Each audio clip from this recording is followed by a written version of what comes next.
আমাদের মা বোনেরা বেশিরভাগই বসে বসে নামাজ আদায় করেন, তাদের কি নামাজ হবে? বাড়িতে মেহেদি গাছ থাকলে নাকি মেয়েদের বিবাহ হয় না, দয়া করে এই বিষয়টি জানাবেন। আমরা যারা শহরে থাকি তারা চিরুনির সঙ্গে উঠে আসা চুল ফেলবো কোথায়? বাইরে ফেলার পর ময়লা ফেলার লোকেরা বিক্রি করলে কি আমাদের গুনাহ হবে? ছোট বাচ্চা যদি নামাজ পড়ার সময় সামনে এসে দাঁড়ায় বা খেলা করে, তাহলে কি তাকে সামনে থেকে সরানোর চেষ্টা করব, নাকি তাকে তার মতো খেলতে দিব? ছেলে সন্তানের যে কোনো একটি নামের শেষে মোহাম্মদ রাখা যাবে কিনা? শুরুতে মোহাম্মদ না রাখলে কি পাপ হবে? কোনো মুসলিম ব্যক্তি মারা গেলে আলহামদুলিল্লাহ বলা নিয়ে শরীয়তের বিধান কি? আমি ছোট থেকে শুনে আসছি তেঁতুল খেলে বা তেঁতুল গাছের নিচে হাঁটলে নাকি মেধা কমে যায়, এটা কি সত্যি? যে ব্যক্তি সরাসরি কাবাঘর দেখবে তার জন্য হজ করা বাধ্যতামূলক, একথা কতটুকু সত্য? জুমার দিনে কাউকে জুম্মা মুবারক জানিয়ে শুভেচ্ছা জানানো জায়েজ আছে কি না? তেঁতুল গাছের কাঠ দিয়ে ঘর বানানোর ব্যাপারে কি কোনো নিষেধাজ্ঞা আছে? এটা কি অশুভ?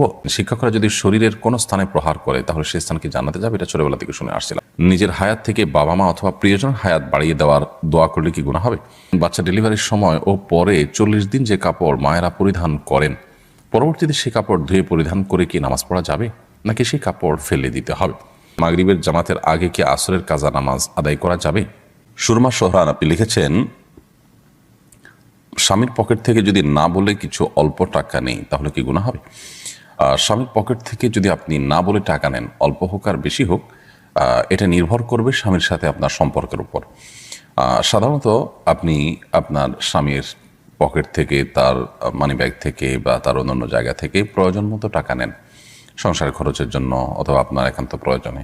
এগুলো স্বামী জানেন এবং তার মনসম্মতি আছে। এরকম যদি হয় তাহলে তো আপনি নিতেই পারেন।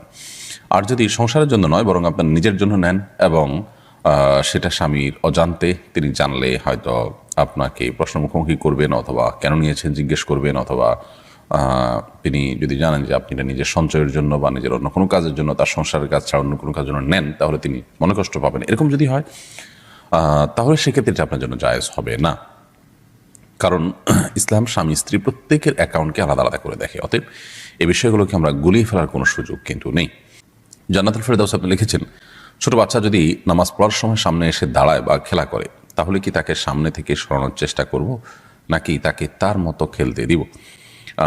যদি সে আপনার খুব বেশি ডিস্টার্ব করে তাহলে সেক্ষেত্রে আলতোভাবে সরাতে পারেন, যাতে আমলে কাসির না হয়। অর্থাৎ আপনি সরাতে গিয়ে আবার এত বেশি মুভমেন্ট করলেন যে আমলে কাসির হয়, এরকম যেন না হয়, সেই জিনিসটি খেয়াল করতে হবে। আর যদি সেটা না পারেন তাহলে, বা এত বেশি মুভমেন্ট না হয়, বরং সে যেটা খেলছে সে খুবই হালকা পাতলা খেলছে, এরকম যদি হয় তাহলে সেক্ষেত্রে তাকে তার মতো খেলতে দিবেন। আপনি অযথাই তাকে ধরতে গিয়ে নিজের নামাজের মনোযোগ নষ্ট করা কিংবা নামাজের যে কাইফিয়ত, নামাজের যে আপনার নামাজের যে অবস্থার মধ্যে আপনি আছেন সেটির পরিবর্তন করতে যাবেন, সেটার প্রয়োজন নেই। তাহারাত তানি আপনি লিখেছেন, আমরা যারা শহরে থাকি তারা চিরুনির সঙ্গে উঠে আসা চুল ফেলবো কোথায়? বাইরে ফেলার পর ময়লা ফেলা লোকেরা বিক্রি করলে কি আমাদের গুনাহ হবে? কেউ যদি কুড়িয়ে নিয়ে বিক্রি করে তাহলে আমাদের গুনাহ হবে না। তবে আমরা চাইলে আমাদের আশেপাশে যেখানে খুব বেশি আপনার ময়লা নয়, ড্রেন ইত্যাদি নয়, খুব নোংরা জায়গা নয়, সেরকম জায়গা আমরা ফেলে দিতে পারি এবং সেই জায়গাগুলো আমরা খুঁজে বের করতে পারি। আবার প্রতিনিয়ত তো আর খুঁজে বের করা যায় না, তাহলে সেক্ষেত্রে আমরা কোনো এক জায়গায় সঞ্চয় করে রাখতে পারি। একসাথে হলে পরে কোনো মাটির নিচে পুঁতে ফেললাম বা কোনো জায়গায় ফেলে দিলাম, সেই কাজটি আমরা করতে পারি। মানুষের শরীরে কোনো অংশ বিক্রি করা জায়েজ নয়, এটা মানবতার অপমান। যার কারণে কোনো ব্যক্তি তার শরীরের কোনো কিছু, সেটা চুল হোক অন্য কিছু হোক, এগুলো বিক্রি করে এটা জায়েজ নয়। কেউ যদি কুড়িয়ে নিয়ে বিক্রি করে তাহলে সেক্ষেত্রে আপনার কোনো হবে না। রোকসানা আপনি লিখেছেন, ছেলে সন্তানের যে কোনো একটি নামের শেষে মোহাম্মদ রাখা যাবে কিনা? শুরুতে মোহাম্মদ না রাখলে কি পাপ হবে? নামের শুরুতে মোহাম্মদ রাখা কোনো জরুরি বিষয় নয়। আমাদের এ অঞ্চলে একসময় হিন্দু মুসলিম উভয়ের নামের ধরন একরকম থাকার কারণে পার্থক্য করবার জন্য হিন্দুরা যেরকম তাদের নামের শেষ শুরুতে স্ত্রী লিখত, অনেক সময় মুসলমানরাও স্ত্রী লিখতে হতো। তো তার সাথে পার্থক্য করার জন্য মুহাম্মদ এটি যুক্ত হয়েছে। তো এখন তো আর সেই সমস্যা নেই বা সেই সংমিশ্রণের আশঙ্কা নেই, সম্ভাবনা নেই। যার কারণে এখন নামের শুরুতে মোহাম্মদ লেখার বা স্ত্রী থেকে পার্থক্য করার জন্য মোহাম্মদ লেখার কোনো বিশেষ কারণ নেই। বিধায় কেউ যদি লেখেন, এটা একান্ত তার ব্যাপার, এটা শরীয়তের কোনো নির্দেশ নয়, এটা কোনো সুন্নত মুস্তাহাব বা আপনার শরীয়ত নির্দেশ আলোকে করতে হবে এমন কোনো বিষয় নয়, এটা একান্ত তার ব্যাপার। তিনি মোহাম্মদ প্লাস আর একটা নাম রাখলেন, যদি একটা নামই যথেষ্ট একটা মানুষের জন্য। মোহাম্মদ একটি পূর্ণাঙ্গ নাম, অতএব একটা পূর্ণাঙ্গ নামের শুরুতে আবার মোহাম্মদ লেখার কোনো প্রয়োজন নেই। রাখলে শুধু মোহাম্মদ রাখি বা অন্য আরেকটা নাম রাখি, তারপরেও কেউ যদি দুটি রাখেন এটা একান্ত তার ব্যাপার। নামের শেষে যদি কেউ মোহাম্মদ যুক্ত করতে চান সেটাও একান্ত তার ব্যাপার। একই কথা শুরুতে শেষে যুক্ত করার মধ্যে কোনো পার্থক্য নেই। তানজিম যারা আপনি লিখেছেন, আমি ছোট থেকে শুনে আসছি তেঁতুল খেলে বা তেঁতুল গাছের নিচে হাঁটলে নাকি মেধা কমে যায়, এটা কি সত্যি? এটার কোনো বৈজ্ঞানিক ভিত্তি তো নেই এবং কোরআন হাদিসের আলোকেও এটি প্রমাণিত নয়। এটির কোনো অভিজ্ঞতা দ্বারা প্রমাণিত আছে কিনা আমি জানি না, তবে কোরআন হাদিস দৃষ্টিকোণ থেকে এরকম কোনো কথা তো নেই। বরং বৈজ্ঞানিকভাবেও তেঁতুল খেলে ব্রেন কমে যায়, মেধা কমে যায়, এরকম কথা আছে বলে আমি জানি না। বিষয়টি আমি মানে কিছুটা ঘাটার চেষ্টা করেছি, তবে এরকম কোনো বিষয় আমার চোখে পড়েনি। বিষয়টিকে আপাতদৃষ্টিতে কুসংস্কারই মনে হয়। তবে যদি অভিজ্ঞতা দ্বারা এটি প্রমাণিত হয়, গবেষণা দ্বারা প্রমাণিত হয়, তাহলে ভিন্ন কথা। কিন্তু সেরকম কিছুও কিন্তু কোথাও আছে বলে আমার জানি এবং আমি অন্তত এ পর্যন্ত দেখিনি। তো একজন মুসলিম সাধারণত ধারণাপ্রসূত অথবা আপনার কুসংস্কার নির্ভর কোনো কথা বা কোনো বিশ্বাসের উপর তিনি কখনো ভর করতে যাবেন না। লুবনা জাহান লিজা আপনি লিখেছেন, যে ব্যক্তি সরাসরি কাবাঘর দেখবে তার জন্য হজ করা বাধ্যতামূলক, এ কথা কতটুকু সত্য? আমরা ওমরা পালন করতে গিয়েছিলাম, সেখানে একজন এই কথা বলেছেন। সম্পূর্ণ ভিত্তিহীন এবং মন গড়া কথা। কাবাঘর দেখলেই হজ ফরজ হয় না। হজ ফরজ হওয়ার সাথে সাধ্য এবং সক্ষমতার সম্পর্ক। কেউ যদি কাবাঘর সরাসরি নাও দেখেন আর এদিকে তার মানে হজ করার মতো সামর্থ্য থাকে, তাহলে তার উপর হজ করা ফরজ হয়ে যায়। আর যদি কেউ দেখেন অথচ তার সামর্থ্য নয়, তাহলে তার উপর হজ করা ফরজ নয়। অতএব হজ করা ফরজ হওয়াটা কাবাঘর সরাসরি দেখা না দেখার উপর নয়, বরং সক্ষমতা থাকা না থাকার উপরে। ফাতিমা রহমান লিখেছেন, বাচ্চা ডেলিভারির সময় ও পরে 40 দিন যে কাপড় মায়েরা পরিধান করেন, পরবর্তীতে সেই কাপড় ধুয়ে পরিধান করে কি নামাজ পড়া যাবে, নাকি সেই কাপড় ফেলে দিতে হবে? বাচ্চা ডেলিভারির সময় এবং পরবর্তীতে 40 দিন কাপড় থাকে, সেই কাপড়গুলো যদি নাপাক থাকে, রক্ত থাকে, সেগুলো ধুয়ে তো অবশ্যই তারা পবিত্র করে পড়তে পারবেন। এই কাপড় ফেলে দেওয়ার কোনো কারণ নেই। যদি সেগুলো পরিচ্ছন্ন করে পড়ার সুযোগ থাকে, অবশ্যই তারা পড়তে পারবেন। রিজন হাসান তাসনিম তাসিন আপনি লিখেছেন, নিজের হায়াত থেকে বাবা মা অথবা প্রিয়জনের হায়াত বাড়িয়ে দেওয়ার দোয়া করলে কি গুনাহ হবে? এরকম দোয়া আসলে কোনো অর্থবহ দোয়া নয়। কারণ আসলে আপনার হায়াত থেকে বাড়িয়ে আরেকজনকে দিবেন, বা কেউ কারোর হায়াত থেকে কমানো হবে, আরেক জায়গায় প্লাস করা হবে, মাইনাস করা হবে, এরকম কোনো অপশন নেই। আসলে আমাদের হাতে অন্তত নেই। আল্লাহ সুবহানাহু ওয়া তাআলা প্রত্যেকের জন্য যা বরাদ্দ রেখেছেন তিনি তাই ভোগ করবেন, কারণ সুন্নাহ সেটাই বলে। অতএব এরকম দোয়া করা অমূলক দোয়া, এ দোয়া অর্থবহ কোনো দোয়া নয়। আমরা যেটি করতে পারি সেটা হলো, যাদের নেক হায়াত বৃদ্ধি চাই তাদের জন্য আমরা আল্লাহর কাছে দোয়া করবো, আল্লাহ তার হায়াত বৃদ্ধি করে দেন, তাকে নেক হায়াত দেন, দীর্ঘদিন তাকে আপনি ইমানের সাথে বাঁচিয়ে রাখেন, আমলের সাথে বাঁচিয়ে রাখেন, সেটাও আমরা করতে পারি। কিন্তু অমুকের হায়াত থেকে, আমার নিজের হায়াত থেকে আপনি কমায় তাকে বাড়ায় দেন, এটার কোনো প্রয়োজন নেই। কারণ আল্লাহর কাছে তো অভাব পড়েনি যে আমারটা কমায় তাকে বাড়ায় দিতে হবে। হৃদয় আপনি লিখেছেন, মাগরিবের জামাতের আগে কি আসরের কাজা নামাজ আদায় করা যাবে? মাগরিবের জামাতের ঠিক আগ মুহূর্তে যদি হয়, সূর্য ডুবছে তখন করা জায়েজ হবে না। সূর্য ডুবে গেছে, মাগরিব রক্ত হয়ে গেছে, তারপর চাইলে আপনি কাজা করতে পারেন যদি সুযোগ থাকে। আর না হলে সূর্য ডুবার যথেষ্ট আগে, ধরুন সূর্য ডুবার 15 মিনিট আগে, 20 মিনিট আগে আপনি মাগরিবের আসরের নামাজ কাজা থাকলে সেটি পড়লেন, সেটি আদায় করতে পারেন, কোনো অসুবিধা নেই। এমনি ফিরোজ আলম খান আপনি লিখেছেন, তেঁতুল গাছের কাঠ দিয়ে ঘর বানানোর ব্যাপারে কি কোনো নিষেধাজ্ঞা আছে? এটা কি অশুভ? না, এরকম কোনো অশুভ নাই। যে কোনো গাছের কাঠে আমরা আমাদের ঘর বাড়িতে লাগাতে পারবো, এতে কল্যাণের কোনো ব্যাপার নেই। আমরা যদি এরকম কোনো কিছু মনে করে থাকি, সেটা একান্তই আমাদের কুসংস্কার ছাড়া আর কিছুই নয়। আহমেদ রবিন খান আপনি লিখেছেন, শিক্ষকরা যদি শরীরের কোনো স্থানে প্রহার করে তাহলে সে স্থান কি জান্নাতে যাবে? এটা ছোটবেলা থেকে শুনে আসছিলাম, একেবারে কুসংস্কারাচ্ছন্ন কথা। ছোট পোলাপানকে প্রবোধ দেওয়ার জন্য, সান্ত্বনা দেওয়ার জন্য জাতীয় কথা বলা হতো, কিন্তু এরকম কথা বলা অনুচিত এবং ভুল কাজ। কোরআন হাদিসের নামে মিথ্যা কথা বললে সেটি ভয়াবহ গুনাহের কথা, সেটি থেকে আমাদের বেঁচে থাকা কর্তব্য। শিক্ষক কোনো জায়গায় প্রহার করলে সেটি জান্নাতে যাবে, জাহান্নাম থেকে মুক্ত থাকবে, এরকমটি ভুল কথা। এরকম যদি হতো তাহলে পুরো শরীরে শিক্ষককে দিয়ে হালকা পাতলা করে পিটিয়ে জাহান্নাম থেকে মুক্ত আমরা হয়ে যেতাম, খুব সহজ একটা ওয়ে হতো, তাই না? তো এরকম কোনো কথা কোরআন হাদিস দ্বারা প্রমাণিত না, সম্পূর্ণ মন গড়া কথা। সময় আইডি থেকে আপনি লিখেছেন, বাড়িতে মেহেদি গাছ থাকলে নাকি মেয়েদের বিবাহ হয় না, দয়া করে এই বিষয়টি জানাবেন। মানে এই ধরনের হাস্যকর এবং কুসংস্কারের জন্য কথাও আমাদের সমাজে আছে, আমার তো ভাবতে অবাক লাগে। মেহেদি গাছ নেই এরকম বাড়ি তো গ্রামে গঞ্জে খুব কমই আছে, তাহলে সেখানকার মেয়েরা কি সবাই তো আছে? গালিব আহমেদ লস্কর লিখেছেন, আমাদের মা বোনেরা বেশিরভাগই বসে বসে নামাজ আদায় করেন, তাদের কি নামাজ হবে? মা বোনরা কতটা বসে বসে নামাজ আদায় করেন আমি জানি না, তবে অনেক পুরুষদেরকে দেখি যে আমরা চেয়ারে বসে তারা নামাজ আদায় করেন। একান্ত আপনার সেরকম শরিয়াত আপনার অ্যালাউ করতে পারে সে পরিমাণ মাজুর হওয়া ছাড়াও। তো মা বোন হোক আর পুরুষ হোক, যে কেউ হোক, সুস্থ সবল থাকা অবস্থায়ও তিনি যদি বসে বসে ফরজ নামাজ আদায় করেন, তার নামাজ হবে না। আর যদি নফল নামাজ পড়েন বসে বসে, তাহলে নামাজ হয়ে যাবে, সওয়াব কম হবে। আর যদি অসুস্থতার কারণে বসে পড়েন, তাহলে সেক্ষেত্রে সওয়াব কম হবে না, নামাজও হয়ে যাবে ইনশাআল্লাহ তাআলা। এছাড়া আব্দুল মালিক আপনি লিখেছেন, জুমার দিনে কাউকে জুম্মা মুবারক জানিয়ে শুভেচ্ছা জানানো জায়েজ আছে কি না? সাহাবীদের মধ্যে ঈদের দিনে পরস্পরকে অভিবাদন জানানো, শুভেচ্ছা জানানোর বিষয়টি প্রমাণিত। জুমার দিনে আলাদা করে কোনো শুভেচ্ছা বিনিময় বা অভিবাদন জানানো পরস্পরকে, এরকম কোনো বিষয় প্রমাণিত নয়। বিধায় জুমার দিনকে ঈদের যদিও হাদিসে এটাকে একরকম ঈদের দিন বলা হয়েছে, কিন্তু এটাকে আপনার ঈদের দিনের মতো শুভেচ্ছা বিনিময় সহ ঈদের অন্যান্য সুন্নাহগুলো এখানে ইমপ্লিমেন্ট করা, সেটা অবশ্যই সুন্নাহ সম্মত নয়। তাহলে জুমা মুবারক জানিয়ে শুভেচ্ছা করা এটা সুন্নাহ সম্মত নয়। তানজিনা মাহমুদ আপনি লিখেছেন, কোনো মুসলিম ব্যক্তি মারা গেলে আলহামদুলিল্লাহ বলা নিয়ে শরীয়তের বিধান কি? যদি লোকটি অনেক বেশি পাপিষ্ট হয়, তার কারণে মানুষ ক্ষতিগ্রস্ত হয়, তার মৃত্যুতে অনেক মানুষের মুক্তি মিলে, তাহলে সেক্ষেত্রে মানুষ ইন্নালিল্লাহ বলল, আলহামদুলিল্লাহ বলল, সেটা বলা অযৌক্তিক নয় বা নাজায়েজ নয়। এরপরে আজমাইন আকিব আপনি লিখেছেন, আমার বাবা পুলিশ অফিসার ছিলেন, তার উপার্জনের হারাম হালাল মিশ্রিত ছিল, তার ইনকামের টাকায় অনেক সম্পদ করেছেন, তিনি মারা যাওয়ার পর সম্পদ মা এবং আমাদের ভাই বোনদের মধ্যে বণ্টিত হয়েছে। এখন আমার অংশ কি আমার জন্য ভোগ করা হালাল হবে? সে সম্পদ না থাকলে আমাকে দরিদ্র বলা চলে।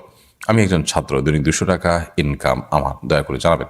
হারাম এবং হালাল মিশ্র উপার্জন হলে কি পরিমাণ হারাম উপার্জন হতে পারে, সেই বিষয়টাকে বের করে ধীরে ধীরে হলেও সেই টাকা সওয়াবের নিয়ত করা ছাড়া দান করে দিয়ে আপনার বাবাকে দায়মুক্ত করার চেষ্টা আপনাদের করা উচিত, এবং আপনাদের নিজেদেরও দায়মুক্ত হওয়ার চেষ্টা করা উচিত। যেহেতু তার হালাল হারাম দুরকম উপার্জনই ছিল, অতএব তার সব উপার্জন বা সব সম্পদ তার হারাম নয়, তবে রেশিওটা আনুমানিক কীরকম হতে পারে সেটা বের করে তারপর সেটা ধীরে ধীরে হলেও, একসাথে না পারলে ধীরে ধীরে হলেও সেটা দিয়ে আপনাদেরকে দায়মুক্ত হতে হবে। গোলাম মোস্তফা এর দিকে আপনি লিখেছেন, আমি 6,000 টাকা কোরবানির জন্য রেখেছিলাম, কিন্তু ঋণের চাপে সে টাকা দিয়ে ঋণ আদায় করেছি, এখন টাকা নেই, আমাকে কি কোরবানি আদায় করতে হবে? না, আপনার জন্য কোরবানি করা আবশ্যক নয়। আপনি বরং ঋণ করে যদি কোরবানি করতে হয় এবং সেটাকে যদি আপনার আদায় করা আপনার জন্য টাফ হয়, তাহলে সেটা আপনার জন্য জরুরি নয়। কোরবানি করাটাকে আমরা প্রত্যেকটা মানুষ নিজের জন্য আবশ্যক করে ফেলেছি, অথচ এটি যদি কেউ আর্থিকভাবে দুর্বল থাকেন বা ঋণগ্রস্ত থাকেন, তার জন্য আবশ্যক হয় না। সাদিয়া আপনি লিখেছেন, আমার সন্তান গর্ভে মারা গিয়েছিল, তার আকিকা কি দিতে হবে? বিচার দিবসে আমার এই সন্তানকে কি তার বাবার পরিচয়ে ডাকা হবে? আপনার সন্তান যিনি গর্ভে মারা গিয়েছেন, আল্লাহ তাআলা তার কষ্ট আপনাকে সইবার শক্তি দান করুন। গর্ভে মারা গেলে সে সন্তানের আকিকা দেওয়ার কোনো প্রয়োজন নেই। আকিকা দেওয়ার পর সপ্তম দিন পর্যন্ত থাকলে তখন, জন্মের পর সপ্তম দিন পর্যন্ত থাকলে তখন আকিকা দেওয়ার প্রশ্ন আসবে। আর অবশ্যই কিয়ামত দিবসে তাকে তার বাবার সাথে সম্বন্ধ করে ডাকা হবে ইনশাআল্লাহ তাআলা। আহমেদ রবিন খান আপনি লিখেছেন, শিক্ষকরা যদি শরীরের কোনো স্থানে প্রহার করে তাহলে সে স্থান কি জান্নাতে যাবে? এটা ছোটবেলা থেকে শুনে আসছিলাম। একেবারে কুসংস্কারাচ্ছন্ন কথা, ছোট পোলাপানকে প্রবোধ দেওয়ার জন্য, সান্ত্বনা দেওয়ার জন্য জাতীয় কথা বলা হতো, কিন্তু এরকম কথা বলা অনুচিত এবং ভুল কাজ। কর্ম হাদিসের নামে মিথ্যা কথা বললে সেটি ভয়াবহ গুনাহের কথা, সেটি থেকে আমাদের বেঁচে থাকা কর্তব্য।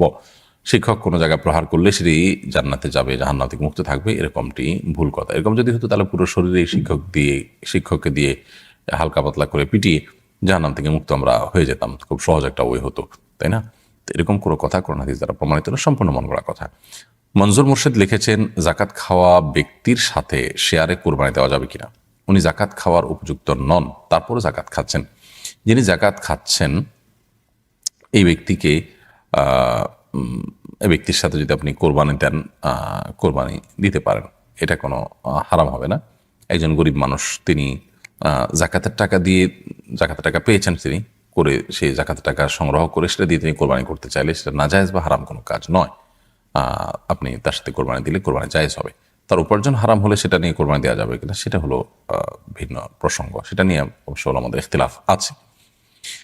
শাকিলা জামান জুথি আপনি লিখেছেন, স্বামী মারা যাওয়ার পরে কোথায় ইদ্যত পালন করতে হবে? শ্বশুর বাড়ি, বাপের বাড়ি, নাকি যেখানে ভাড়া থাকে সেখানে? জানাবেন প্লিজ। স্বামী মারা যাওয়ার পর ইদ্যত পালন করবেন যেখানে স্বামী মারা গেছেন সেখানে, স্বামীর বাড়ি হতে পারে। স্বামীর বাড়িতে সাধারণত স্বামী মারা যান, অতএব সেখানে আপনি ইদ্যত পালন করবেন, আপনার নিজস্ব নিরাপদ কক্ষ থাকলে সেখানে। আর যদি সেখানে নিজের বসবাস করাটা নিরাপদ না হয়, সেফ না হয় স্বামীর মৃত্যুর পর, তাহলে সেক্ষেত্রে আপনি নিজের বাবার বাড়িতে গিয়ে বা নিজের নিরাপদ জায়গায় গিয়ে আপনি ঈদ পালন করতে পারবেন। শরীফুল ইসলাম লিখেছেন, আপনি যে বৃষ্টির জন্য নামাজ পড়েছেন, এক হুজুর এটার বিরোধিতা করেছেন, আপনি নাকি হাত তুলে মোনাজাত করা বিদআত মনে করা সত্ত্বেও নামাজের পরে হাত তুলে মোনাজাত করেছেন। এই বিপরীত সম্পর্কে কি বলবেন? ভাই শরীফুল ইসলাম, প্রথমত কথা হলো যে বৃষ্টি প্রার্থনার যে সালাত, এই সালাতে নবী করিম সাল্লাল্লাহু আলাইহি সাল্লাম হাত তুলে মোনাজাত করেছেন, সাহাবীর হাত তুলে মোনাজাত করেছেন। নামাজের পর হাত তুলে মোনাজাত করাটাকে আমরা বিদআত বলি না। অনেকে ভুল বোঝেন বিষয়গুলোকে। নামাজের পর দোয়া কবুলের জায়গা, যে কেউ আল্লাহ তাআলার কাছে দোয়া করতে পারেন, বরং আমাদের চাওয়াগুলোকে পেশ করা উচিত আল্লাহ তাআলার কাছে। তবে নামাজের পর যে ট্র্যাডিশনাল দোয়া, সম্মিলিত দোয়া, যে কনসেপ্ট আমাদের সমাজে প্রতিষ্ঠিত আছে, এটি সুন্নাহ দ্বারা সাবেত নয়। এটি আমাদের সমাজে যেভাবে প্রতিষ্ঠিত আছে এটাকে বিদআত, মানে বেদাতের পর্যায়ে আমরা নিয়ে গেছি, অর্থাৎ এটাকে আমরা নামাজের পাঠ বানিয়ে নিয়েছি এবং এটাকে ট্র্যাডিশন বানিয়ে ফেলেছি। এর বাইরে আমরা নামাজের কথা চিন্তাও করতে পারি না। পুরো সমাজের চিত্র এরকম, সেজন্য সেটিকে আমরা বেদাত মনে করি। তবে ইস্তেসকা বা বৃষ্টি প্রার্থনার নামাজটাতে তো নবী করিম সাল্লাল্লাহু আলাইহি ওয়াসাল্লাম পড়েছেন। নবী করিম সাল্লাল্লাহু আলাইহি ওয়াসাল্লাম যেখানে যেটা করেছেন সেটার নাম সুন্নাহ, যেটা করেন নাই সেটা খেলাফে সুন্নাহ। তো নবী করিম সাল্লাল্লাহু আলাইহি ওয়াসাল্লাম বৃষ্টি প্রার্থনার পর সাহাবীদেরকে সাথে নিয়ে তিনি আল্লাহর কাছে হাত তুলে দোয়া করেছেন, তো সেই কাজটাই আমরা করেছি। আর ৫ ওয়াক্ত নামাজের পর এই কাজটা তিনি করেছেন, সাহাবীদেরকে সাথে নিয়ে হাত তুলেছেন সম্মিলিতভাবে সবাইকে নিয়ে, এরকমটি সাবেত নাই, সেই জিনিসটা আমরা করি না। আমরা যেখানে যেটা করছি নবী সাল্লাল্লাহু আলাইহি ওয়াসাল্লাম অনুসরণই করছি। অতএব বৃষ্টি প্রার্থনার নামাজের ক্ষেত্রে একরকম করলাম, ওখানে আরেক রকম করলাম, এটা আমাদের মন গড়া নয়, বরং যেখানে যেরকম করেছি সেটা হাদিসের ভিত্তিতে আমরা করেছি। আল্লাহ তাআলা আমাদের ভাইদেরকে বোঝার তৌফিক দান করুন। সময় আইডি থেকে আপনি লিখেছেন, বাড়িতে মেহেদি গাছ থাকলে নাকি মেয়েদের বিবাহ হয় না, দয়া করে এই বিষয়টি জানাবেন।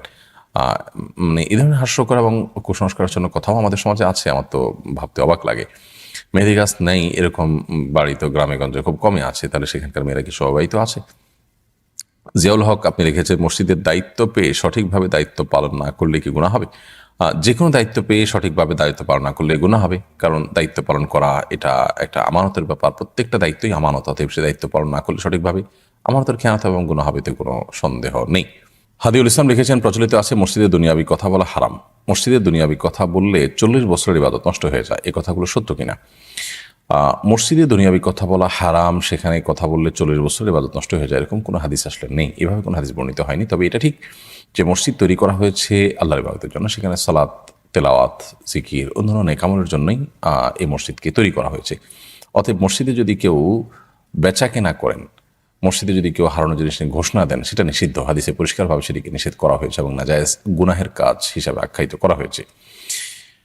অতএব মসজিদকে নিছক ব্যবসা বাণিজ্যের জন্য, দুনিয়াবি কাজের জন্য যদি নির্ধারণ করে কেউ, রেস্ট করার দরকার, মসজিদে যা রেস্ট করেন তিনি, এটা তার রেস্টের জায়গা, অথবা সেখানে বসে তিনি ব্যবসায়িক মিটিং করেন, পণ্য রাখেন, বেচা কিনা করেন, তো সেগুলো নিষেধ এবং নাজায়েজ, সে ব্যাপারে কোনো সন্দেহ নেই। তবে মসজিদের দুনিয়াবি কথা এটা যদি প্রাসঙ্গিকভাবে আসে, একটা হলো দুনিয়াবি আলাপের জন্য আপনি বাহির থেকে সেখানে ব্যবসায়িক মিটিং সেট করে দুনিয়াবি আলাপ করলেন, সেটা নিষেধ এবং নাজায়েজ। কিন্তু আপনি কথা প্রসঙ্গে দুনিয়ার কোনো প্রসঙ্গ আসলো এবং সেটা নিয়ে বললেন, প্রসঙ্গত বললেন, তো সেটা নাজায়েজ বা হারাম নয়। নবী করিম সাল্লাল্লাহু আলাইহি ওয়াসাল্লাম বিভিন্ন বক্তব্যে দুনিয়াবি বিভিন্ন বিষয় এরকম উঠে এসেছে, মাঝে মধ্যে দেখা গেছে প্রসঙ্গত কোনো দুনিয়াবি বিষয়, পার্থিব কোনো বিষয় উঠে এসেছে, তো সেটা তিনি কথা বলেছেন, এগুলো হারাম নয়, নিষেধ নয়, নাজায়েজ নয়। বিশেষ করে সমাজের মানুষের কল্যাণের জন্য যদি দুনিয়াবি কথা বলতে হয়, আমাদের পরিবার, সমাজ, ব্যক্তির কল্যাণের জন্য বলতে হয়, তখন সেই দুনিয়াবি কথা বলা তো আরও ভালোভাবে বরং সেটি জায়েজ, কারণ সেটা মানুষের কল্যাণার্থে বলা হয়ে থাকে। বিধায় মসজিদে সর্বাবস্থায় সাধারণভাবে দুনিয়াবি কথা বলা হারাম, এরকমটি মনে করার কারণ নেই। আব্দুল্লাহ জুবায়ের সর্দার আপনি লিখেছেন, মসজিদ স্থানান্তর করলে মসজিদের আগের স্থানটা কী ধরনের কাজে ব্যবহার করা যাবে? মসজিদ স্থানান্তর করলে ফোকা হানাফের মতে ওই জায়গাটি চিরকালের জন্য মসজিদ হিসাবেই থাকবে, আগের পুরাতন জায়গাটি, সেটাকে ঘেরাও করে রাখতে হবে, সেটা সম্মান রক্ষা করতে হবে। যদিও সৌদি আরবের সাবেক গ্র্যান্ড মুফতি এবং শেখ আব্দুল্লাহ বিন আব্দুল্লাহ বিন বাদর রাহিমাহুল্লাহ, তিনি এক্ষেত্রে তিনি সহ সৌদি আরবের উলামা কিরাম বলেন যে না, ওই জায়গা যদি আর মসজিদ হিসাবে থাকার কোনো কারণ না থাকে, বসতি নাই সেখানে, মসজিদের বেনিফিট সেখানে আর পাওয়া যাবে না, তাহলে জায়গাটা ফেলে না রেখে অন্য কোনো কল্যাণমূলক কাজে ব্যবহার করা যাবে, বা এটা বিক্রি করে পরবর্তী মসজিদ যেটা সেটার জায়গা অ্যাড করা যাবে, এরকমটি তিনি বলেন। যদিও ফোকা হানাফের মত, যেটি আমরা বললাম যে হানাফি মাযহাবের মত হলো যে না, মসজিদের জায়গা হিসাবে যেটি নির্ধারিত হয়ে গেছে, একবার ওয়াকফ করে দেওয়া হয়েছে, সেই জায়গা যদি পরিবর্তন হয় কোনো কারণে, সেটা পাশে অন্য জায়গা বড় জায়গা নিয়ে করতে হয়, এখানে আর জায়গা বড় করার সুযোগ নেই, তাহলে সেক্ষেত্রে এই জায়গাটি চিরকাল মসজিদ হিসাবেই থাকতে হবে। আর না হলে এক্সটেনশন করা গেলে এখান থেকে এক্সটেনশন করবেন, এটাকে অন্য কোনো কাজে ব্যবহার করবেন না। ফাহমিদা ইউসা এটি থেকে আপনি লিখেছেন, আমার সন্তান সবসময় অসুস্থ থাকে, মা হিসেবে সন্তানের সুস্থতার জন্য কি কি আমল করতে পারি? বোন ফাহমিদা, আল্লাহ তালা আপনার সন্তানকে পরিপূর্ণ সেবা দান করুন, আমরা দোয়া করি। মা হিসেবে সন্তানের সুস্থতার জন্য আপনি তো সাধারণভাবে দোয়া করবেন, দোয়া কবুলের যে সময়গুলো আছে সেগুলোতে আলাদা করে দোয়া করবেন। মা বাবার দোয়া সন্তানের জন্য অনেক বেশি উপকারী। এর বাইরে তার রোগ নির্ণয়ের জন্য ট্রিটমেন্ট করা অথবা রোকিয়ার ব্যবস্থা করা, সেটা আপনি করবেন ইনশাআল্লাহ। পাশাপাশি জমজমের পানি পান করাতে পারেন যদি সুযোগ থাকে। সকালে আজোয়া খেজুর খাওয়ানোর চেষ্টা করতে পারেন খালি পেটে, এটিও শেফা হিসাবে কাজ করে। কালোজিরা, মধু, এগুলো শেফার কাজ করে হাদিস থেকে সুস্পষ্টভাবে এবং বিশুদ্ধভাবে প্রমাণিত। সো এগুলো আপনি তাকে নিয়মিত করাতে পারেন এবং সেই সাথে আল্লাহ তালা আপনাকে এবং সন্তানকে যেন সবার এর তৌফিক দান করেন, সেটা আমরা করছি। শরীফুল ইসলাম শরীফ আপনি লিখেছেন, ফরজ গোসলের উত্তম পদ্ধতি কি?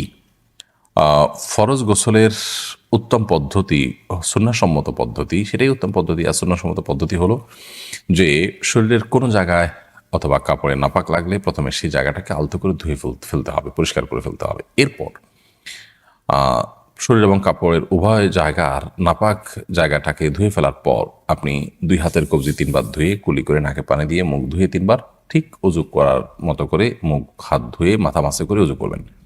শুধুমাত্র উজুর যে পাও ধোয়ার কাজটা বাকি রেখে এবার আপনি গোসল করে ফেলবেন। গোসল করে আপনি ওয়াশরুম থেকে বের হয়ে আসার সময় পাও টাকনো পর্যন্ত ধুয়ে বের হয়ে যাবেন। তাহলে সেক্ষেত্রে এটি হলো সুন্নাহসম্মত গোসল, অর্থাৎ উজু এবং গোসল একসাথে হয়ে গেল এই নিয়মে। আর এই নিয়মের ব্যত্যয় করে যদি আপনি ফরজ গোসল করেন তাহলে সেক্ষেত্রে গোসল হয়ে যাবে, কিন্তু সুন্নাহসম্মত না হওয়ার কারণে কারণে আপনি আলাদা সওয়াব পাবেন না, সুন্নাহ আদায় করার সওয়াব পাবেন না। আর ফরজ গোসলের ক্ষেত্রে মনে রাখতে হবে যে 3 বার কুলি করা এবং গড়গড়া করে কুলি করা, যদি রোজাদার না হন। রোজাদার হলে সেক্ষেত্রে গড়গড়া করবেন না, রোজাদার না হলে গড়গড়া করে কুলি করবেন এবং নাকে পানি দিবেন, যতটুকু সম্ভব নাকে পানি দিয়ে নাক ঝাড়বেন। তো এই কাজগুলো করে আপনি গোসল সম্পন্ন করবেন। বিলকিস বানু লিখেছেন, চলতি হিসাবে ব্যাংকে টাকা রাখা হলে তা অনিচ্ছা সত্ত্বেও কিছু অতিরিক্ত টাকা মূল টাকার সাথে যোগ হয়ে যায়, করণীয় কি? অতিরিক্ত যে টাকাটা যুক্ত হয় আপনার সুদী ব্যাংকে, সেই টাকা আপনি সওয়াবের নিয়ত করা ছাড়া কোনো গরিব মানুষদেরকে দান করে দিবেন। আর সাধারণত চেষ্টা করবেন ইসলামী ব্যাংকিংয়ের সাথে যুক্ত থাকার। ইসলামী ব্যাংকিংয়ের সাথে যুক্ত থেকেও যে অতিরিক্ত টাকা পান সেটাও নিজে ভোগ না করাটাই হলো নিরাপদ। সেটা কোনো গরিব মানুষকে সওয়াবের নিয়ত করা ছাড়া দান করে দিবেন, ইনশাআল্লাহ আপনি দায়মুক্ত হবেন। ফারজান আহমেদ লিখেছেন, আমার আব্বু বেঁচে থাকাকালীন আমাদের বাড়ি আব্বু আমার 2 বোন এবং আমার আম্মুর নামে লিখে দেন। আমাদের কোনো ভাই নাই, এটা ছাড়া আমাদের আর কোনো সম্পত্তিও নাই। এই সম্পত্তির যেটুকু আম্মুর নামে আছে, আমার আম্মু কি বেঁচে থাকার কারণে আমাদের 2 বোনকে লিখে দিতে পারবেন? সন্তানদেরকে বাবা মা তো ডোনেশন বা গিফট করতেই পারেন, সেই জায়গা থেকে আপনার আব্বা দিয়েছেন, আপনার আম্মু যদি এখন লিখে দিতে চান লিখে দিতে পারেন। কিন্তু তার উদ্দেশ্য যদি হয় অন্য ওয়ারিসরা যেন না পায়, তাদেরকে ঠকানো বা তারা যেন না পান, তো সেটা অনুচিত কাজ হবে। আসলে আল্লাহ রাব্বুল আলামিনের প্রতি আমাদের এই বিশ্বাস থাকা উচিত যে রিজিকের মালিক আল্লাহ তাআলা। আমরা আমাদের কোনো সম্পদ কোনো ওয়ারিস পেতে পারে না আমার মৃত্যুর পর, শরীয়ত যেহেতু তার ভাগ রেখেছে সেটা যেন না পায়, সেই জন্য আমি এভাবে করে দিলাম, এমনটি করা অনুচিত। হ্যাঁ, আমার সন্তানরা অনেক অভাবী, তাদের আসলে বিকল্প কোনো পথ নাই, সেই জায়গা থেকে তাদেরকে আমি গিফট করে দিলাম, এটা জায়েজ আছে। অন্যকে ঠকানো বা অন্য যেন না পায় সেটা উদ্দেশ্য না। উদ্দেশ্য হলো এদের আসলে এই সবটুকুই এদের না হলে নয়, এ পর্যায়ের তারা কষ্টে আছে, তাহলে তাদের জন্য আমি এটা দিয়ে দিলাম, সেটা জায়েজ আছে। তবে কিছুটা সম্পদ হলেও যদি রেখে দেওয়া হয় অন্যান্য ওয়ারিসদের জন্য, সেটা সর্বোত্তম। নূর মোহাম্মদ আপনি লিখেছেন, সফরে বের হলে সফর পরিমাণ দূরত্ব অতিক্রম করলে কসর পড়তে হবে নাকি বাসা থেকে বের হওয়ার পর থেকেই কসর করা যাবে? সফরে বের হলে আপনি সফরের পরিমাণ দূরত্ব অতিক্রম করার পর কসর প্রযোজ্য হবে, বাট এরকম না। বরং আপনার নিজের বাসা শুধু নয়, বাসার পাশাপাশি আপনার নিজের যে মহল্লার এরিয়া আছে, আপনার একটা মহল্লার একটা এলাকার নাগরিক যে সুবিধা সাধারণত থাকে, এই পুরো সুবিধা সম্বলিত যে এলাকা আছে, ধরুন আপনি কোনো উপজেলায় থাকেন, উপজেলা পরিষদ পার হলেন, আপনি কোনো সিটি কর্পোরেশন এরিয়া থাকেন, সেটা এরিয়া পার হলেন, তো আপনি কোনো ইউনিয়নে থাকেন, সেই ইউনিয়ন পার হয়ে গেলেন। তো এরকম নিজস্ব যে এরিয়া আছে, এই এরিয়া যখন আমরা ক্রস করে চলে যাব, তখন আমাদের কসরের এই সুবিধা বা সফরের বিভিন্ন বিধিবিধান আমাদের জন্য প্রযোজ্য হবে এবং সবগুলো আমাদের জন্য তখন কার্যকর হবে।